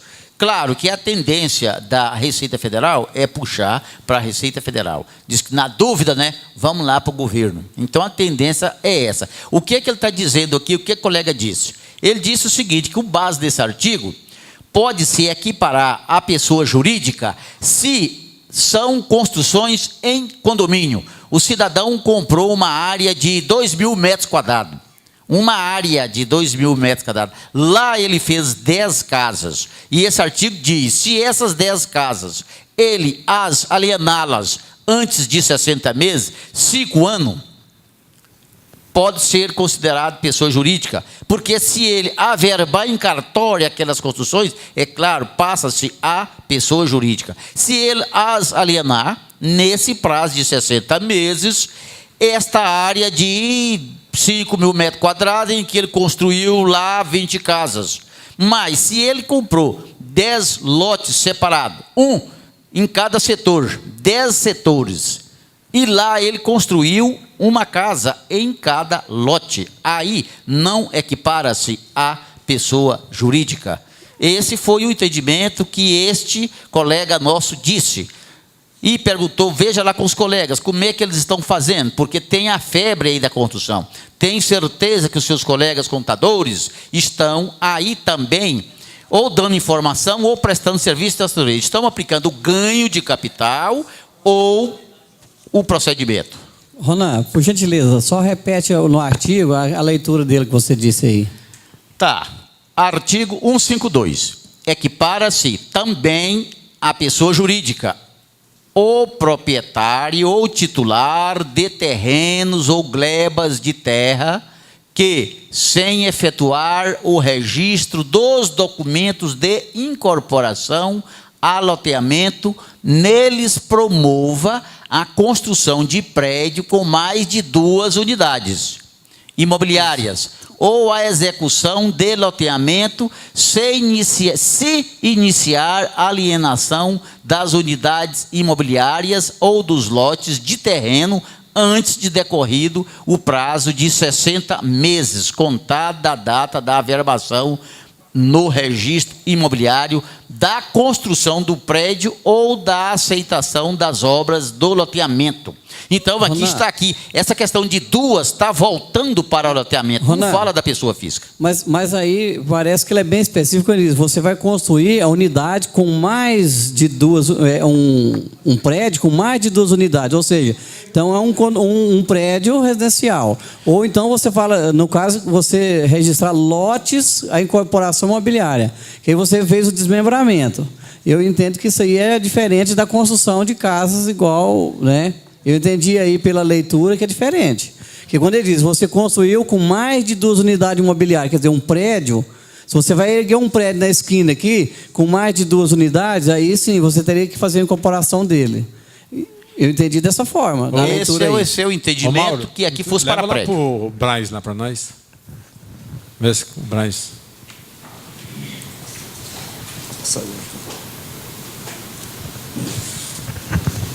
Enquanto chega lá, esse questionamento está bem Gente, respondido no site da Receita, só que a Receita não está abrindo agora. Só que isso aqui, a lei é de 64 a 4591. Considera-se incorporador imobiliário a atividade exercida com o intuito de promover e realizar a construção. Eu acho que a pessoa física que compra um lote, desmembra ou faz casa com o intuito de realmente vender, ele pode enquadrar-se como pessoa jurídica. Agora, aquele que constrói esporadicamente, constrói a casa e vende, aí sim ganha de capital. Inclusive, fala que o mesmo dispositivo legal define incorporador como sendo toda pessoa física ou jurídica, comerciante ou não, que embora não tenha efetuado a construção, compromissa e ou efetiva a venda da fração ideal do terreno, objetivando a vinculação de tal fração. Ou seja, aquela pessoa que, vamos supor, eu construí uma casa, vendi, esporadicamente compro outro e torno a vender, aí sim, caracteriza como um ganho de capital. Mas se eu comprei um terreno, construí um prédio, vou vender aqueles apartamentos, principalmente financiado ou financiamento próprio, aí sim caracteriza como uma empresa. Braz, deixa eu só tirar uma dúvida. Então você entende, se o cidadão comprar dentro do mesmo ano, digamos, 6 lotes distintos um do outro e construir 6 casas e vender 6 casas, é ganho de capital? Para mim, caracteriza como ganho de capital. Agora, se eu compro uma fazenda e dividir em chácaras e vender essa chácara a longo prazo, principalmente, ou até à vista, assim, caracteriza como pessoa jurídica. Ok.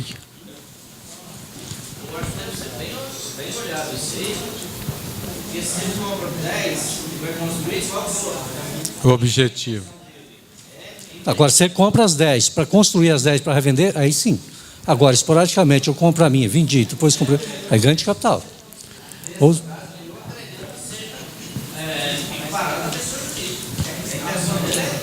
É porque, segundo o regulamento do imposto de renda, não é 2, é 5. Porque quanto caracteriza? Se você vender 5 imóveis no ano, a pessoa fez vender 5 imóveis no ano, ele caracteriza como pessoa jurídica. Porque o que vai caracterizar é que eu estou comercializando normalmente. Agora, esporadicamente, não. Né? Porque aí o que eu vou ter? Aí eu vou ter que ter uma contabilidade mesmo da pessoa física, vou demonstrar o meu custo dessas obras, vou ter que ter o SEI dessas obras. Agora, quando eu faço esporadicamente uma casa e vendo outra, aí não.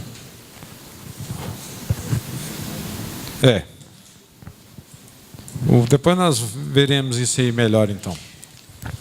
Então, colega, vamos ficar devendo para você a próxima reunião, mais estudo sobre isso. Ok. Vem aqui com o Zé Walter aqui, Maurinho.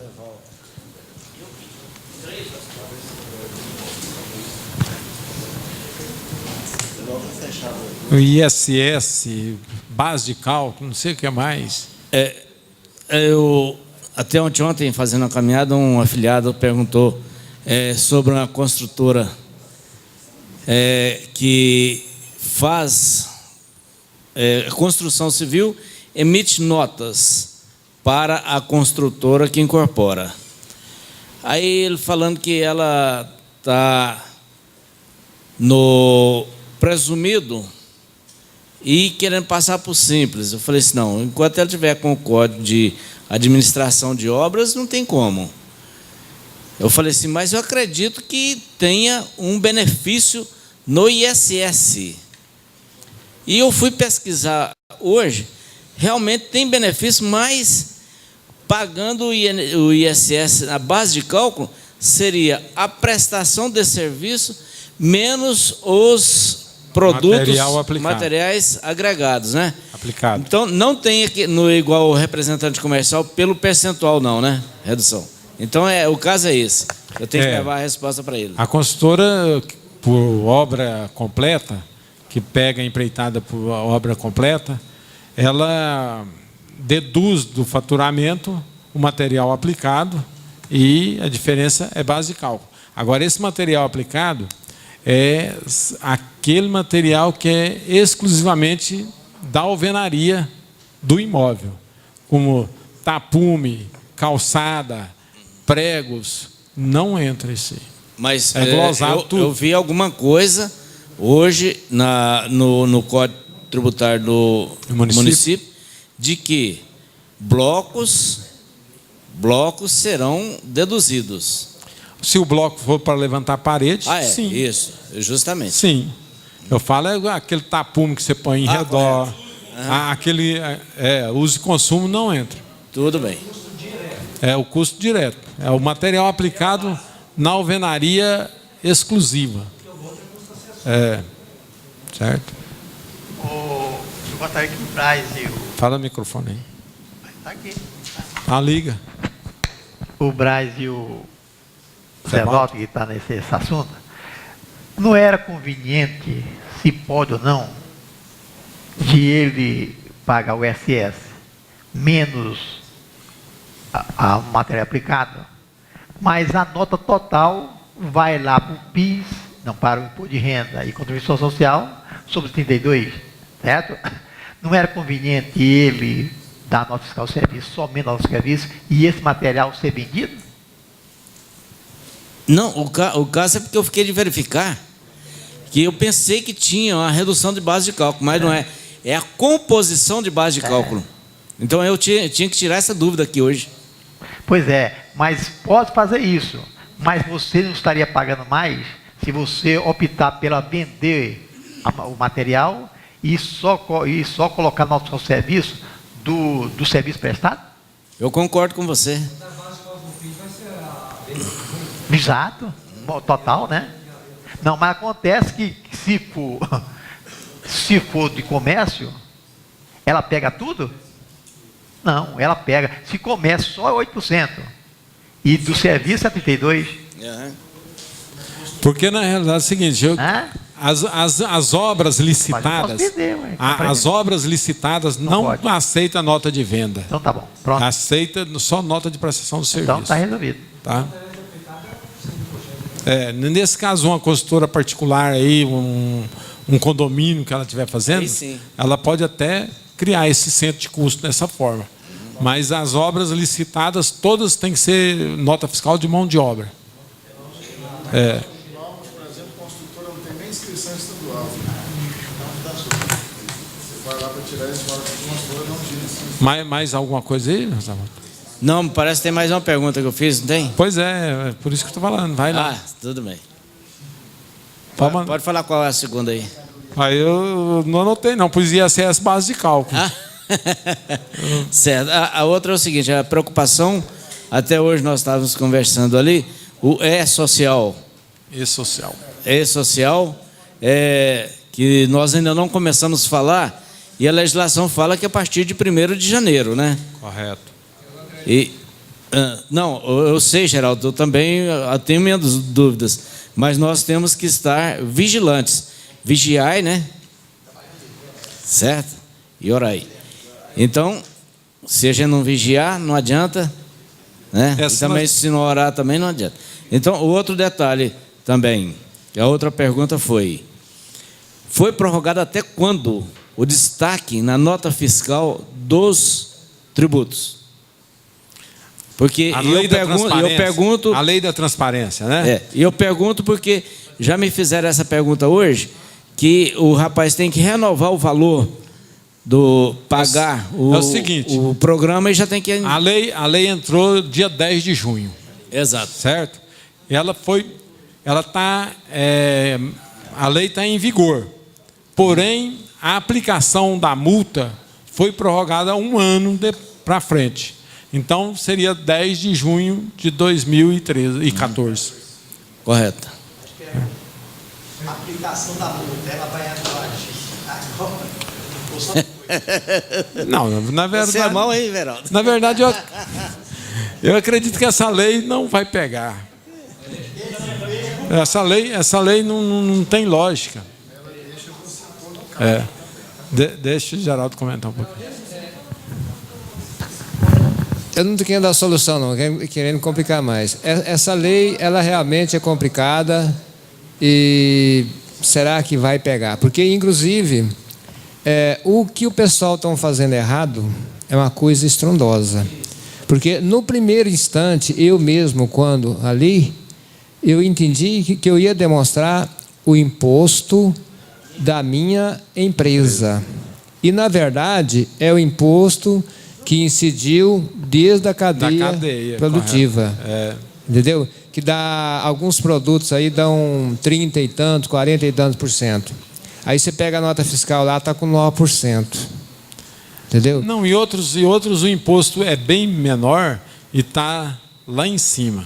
Né? Então, geralmente vai ser difícil você encontrar esse denominador comum justamente por isso, porque na cadeia do produto, a indústria vai fornecer o produto. Mas se ele vender para a minha empresa, que é do Simples, obviamente, eu vou ter uma carga tributária diferenciada. Se ele vender para uma empresa que é um atacadista, que depois o atacadista vai vender para o varejista, para depois o varejista vender para o consumidor final... Mas essa demonstração da transparência, ela é feita conforme o Otávio, porque até aquele dia eu ainda estava assim, bastante perdidão na questão. Aí eu andei lendo e entendi. Essa demonstração, como diz, é aproximado, porque da forma que vai fazer, não tem como fazer corretamente, né? Porque tanto faz a empresa enquadrada no Simples Nacional, qualquer, é a mesma demonstração, porque os índices é aqueles que o Otávio falou, ele é informado pelo Instituto Brasileiro de Planejamento Tributário. Correto. Entendeu? Que ele se atualiza. Mas então, o próprio Instituto, ele achou no chutômetro, é igual sim, você, na axiologia. É uma média, é uma pesquisa por aí. Né? Não sei. Ele aproximou. Sim. Certo? Sim. Agora que é uma coisa. Inclusive o governo acho que achou bom, porque politicamente os empresários acharam que ia demonstrar esse imposto e o governo ia ficar humilhado. Acabou que o governo falou assim: edita, manda aplicar. E o que aconteceu?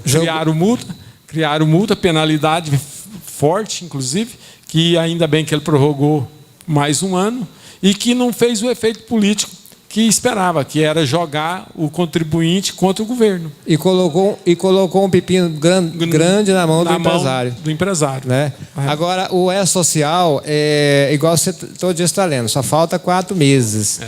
Eu não acredito, quer dizer, é igual o Zé Valdo, nós temos que ficar atentos. Mas eu conversei com o programador, ele disse que não tem como desenvolver o programa ainda até agora.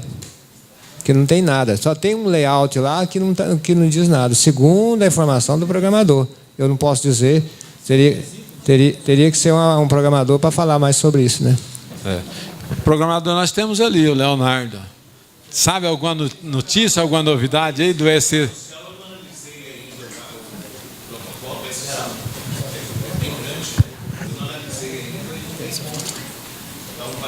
Não, correto. Por isso que eu acredito também, até então, talvez eles vão editar uma medida provisória aí, uma instrução normativa, rapidão, igual editou agora a 1387, né? Já prorrogando as corretoras aí para mais 6 meses. Porque 4 meses aí para se desenvolver, e é recente, né? O pior de tudo é que vocês têm que trabalhar muito para jogar na mão do empresário, que é leigo, não sabe de nada, para depois os contabilistas ingerir em cima da hora. Né? Essa questão aí, por exemplo, muitos programas não foram adaptados ainda, né? Correto. Inclusive o meu também, porque eu pego lá do Instituto Brasileiro de Pesquisa de planejamento tributário. Agora, do E-Social eu não fiz um estudo todo, porque não é minha área também, né? Mas deve ser vai prorrogar o tempo. É um gargalho que vocês vão ter. Um gargalho. Acabou aí, Zé Walter? Mas tem mais um aqui, Zé Veraldo. Só tem mais 2, mas... Ô, Ivandro, você quer falar aí do MEI? Fala no microfone aí, vai. Rapidão, tá? Que nós tem muita pauta. Foi uma pergunta que, da semana passada, nós fizemos aí aquela do MEI, fizemos uma pergunta para a junta comercial, o fato de ter pago aquela taxa para poder levar a empresa para normal e não conseguir dar entrada. Fizemos a pergunta para no portal e eles nos responderam e afirmando que vai demorar, que eles têm 60 dias para digitalizar essa situação e nos dar condição de receber o processo. Agora, eu já paguei a taxa. Daqui a 60 dias a taxa não vale mais. E eu não tenho como dar entrada nesse processo. Só daqui a 60 dias, conforme o vogal da junta respondeu aqui. Ó. O pessoal não é vogal, assessoria jurídica da junta respondeu aqui. Só daqui a 60 dias que eles têm a obrigação de nos entregar a liberdade de dar entrada no processo. Eles não recebem.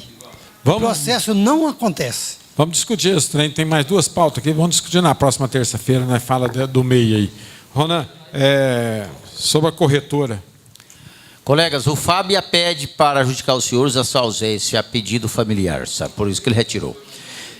Também a pauta do FAB é sobre aquela discussão que nós fizemos aqui na semana anterior, sobre o prazo da FD, do PIS e COFINS, da corretora.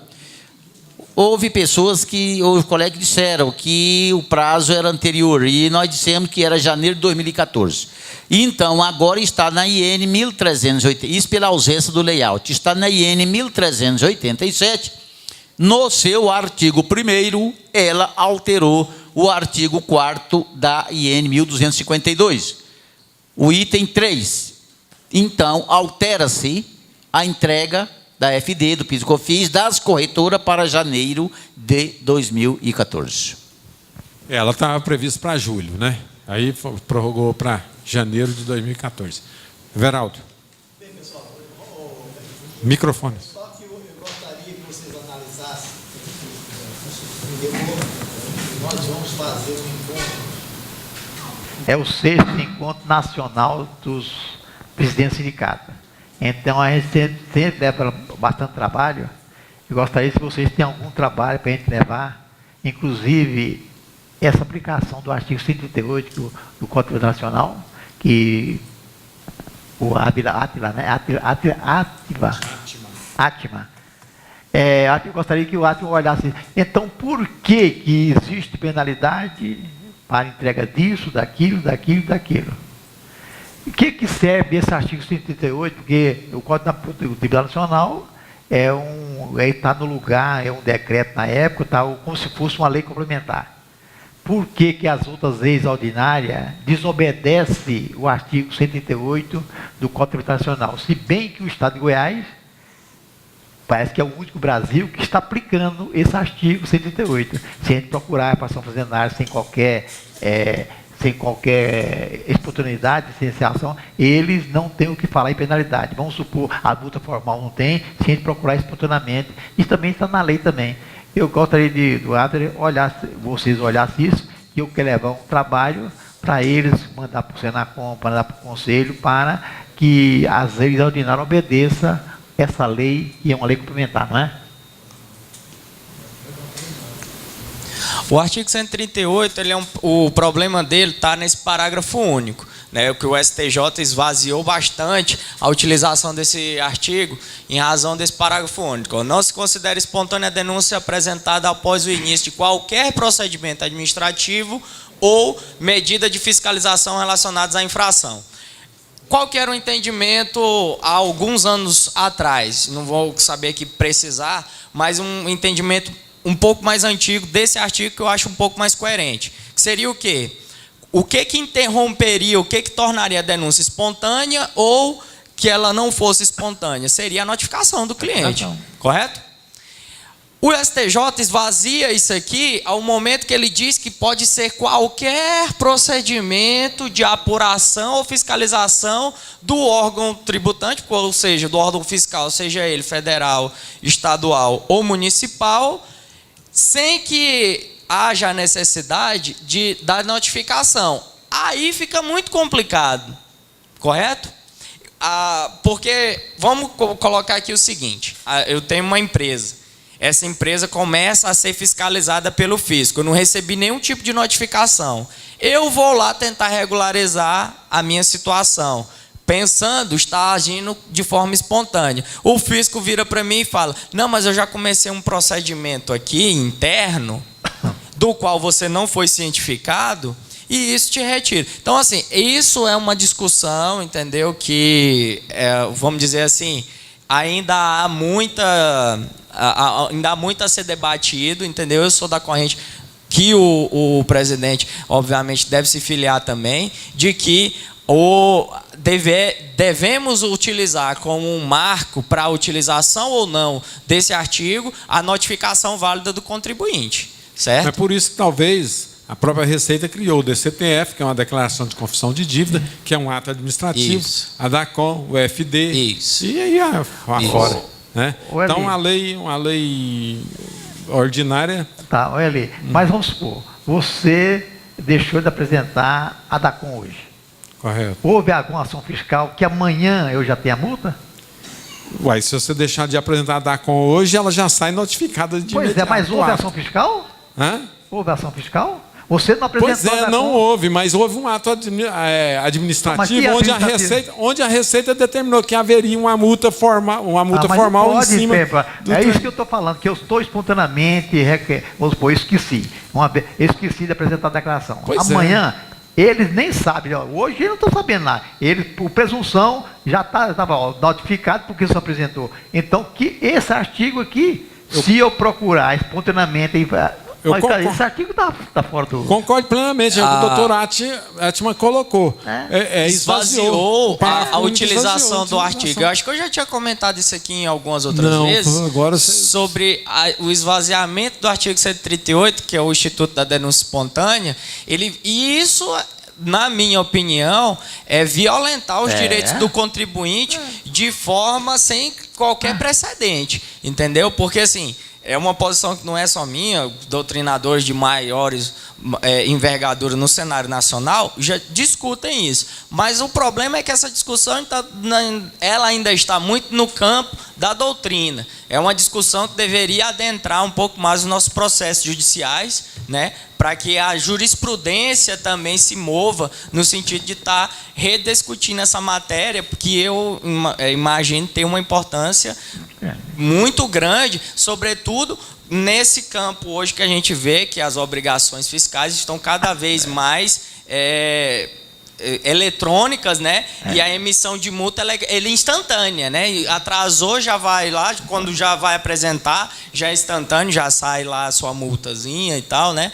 Então, assim, é algo que a gente precisa realmente estar debatendo, porque está ferindo aí os direitos do contribuinte. E, fala aí, contribuinte, e o Código Contribuinte? Oi? O Código Contribuinte, parece que foi aprovado, não foi? E tem alguma coisa, será que ele... Vamos esperar para ver, né? Vamos esperar, porque assim, o nosso país tem essa mania, né, de outorgar direitos que ficam apenas na letra morta da lei e não tem uma aplicabilidade real. O assunto está maravilhoso, mas está todo mundo cansado. Terça-feira terminou por hoje, né? Na terça-feira tem mais. Tem a colega ali que... A colega.